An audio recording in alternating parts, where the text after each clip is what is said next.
This week I want to do something a little different. I want to talk about the Eighth Amendment, which basically reads that excessive bail shall not be required, nor excessive fines imposed, nor cruel and unusual punishments inflicted.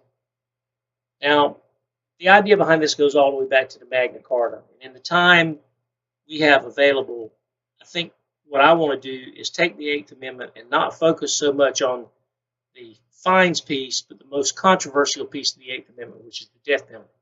This is the number one most litigated issue that has to do with the Eighth Amendment.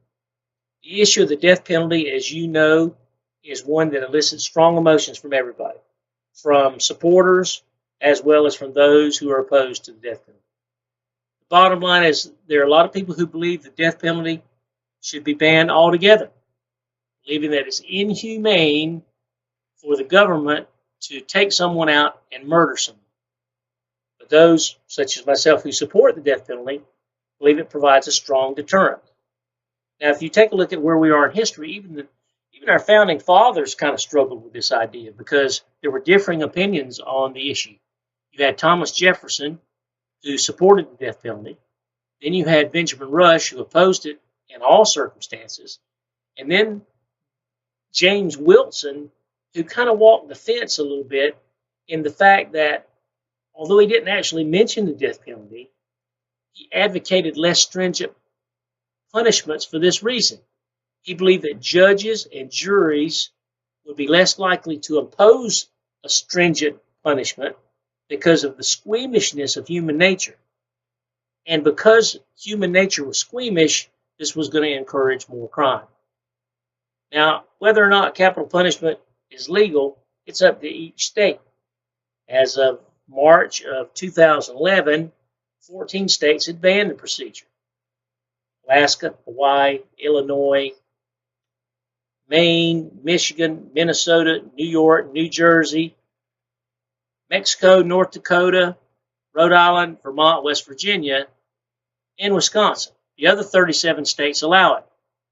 The death penalty was allowed by the Supreme Court up until 1972. And before then, the death penalty was considered acceptable.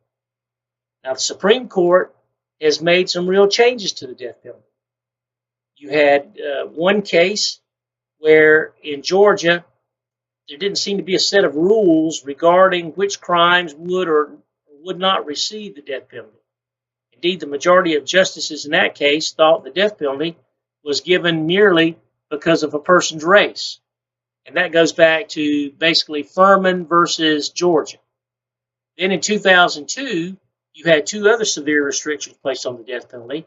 The court ruled that if you executed a mentally challenged or mentally retarded man, that was cruel and unusual punishment, or mentally retarded person, or mentally challenged person. In general, a person is considered mentally retarded or mentally challenged if they have an IQ of less than 70. Can't do that. That's cruel and unusual punishment. And then in 2005, the court ruled that executions of people who were under 18 at the time of the crime are cruel and unusual punishment because they're teenagers, and they're not as responsible for their actions due to their youth and inexperience in life. Well, I think that's horsepucking, because the bottom line is, if you're old enough to commit such a heinous crime, unless you are mentally challenged, you know what you're doing, and you know the egregiousness of that crime. I think the only thing that keeps society held together, quite frankly, is knowing that if you commit something offensive or so heinous or egregious that it warrants consideration, then like murder or rape, then the death penalty is appropriate. And I certainly don't believe in death by lethal injection. I say bring back the gas chamber, bring back the electric chair, bring back these, what many would consider cruel and unusual methods to serve as that deterrent, because I think that holds society in check. And I think that's what we want. And case in point here, and I'll try to tell this as quick as I can because I know we're limited for time. Man robs a bank here locally, walks into a small branch of the bank. There's only two women in there, two clerks. He walks up to the first clerk and he says, "Give me the money." She does. He shoots her in the face several times. The other clerk leaps behind the desk or tries to hide behind the desk because she's got nowhere to go. There's no egress or escape route for her. She gives up some more money, begs and pleads, hey, I have children. He doesn't listen. Very maliciously, coldly kills her. So he's murdered 2 women, and he got what he came in there for. Now, this guy's already had his preliminary hearing. He's pled not guilty. It's going to tie up the state for years. He's going to fight the death penalty if he's found convicted or if he's found guilty. And he's just going to tie up things when, quite frankly, if you took him out and executed him here as soon as you could, where people knew that took place, that would be a big deterrent for committing an egregious crime like that again.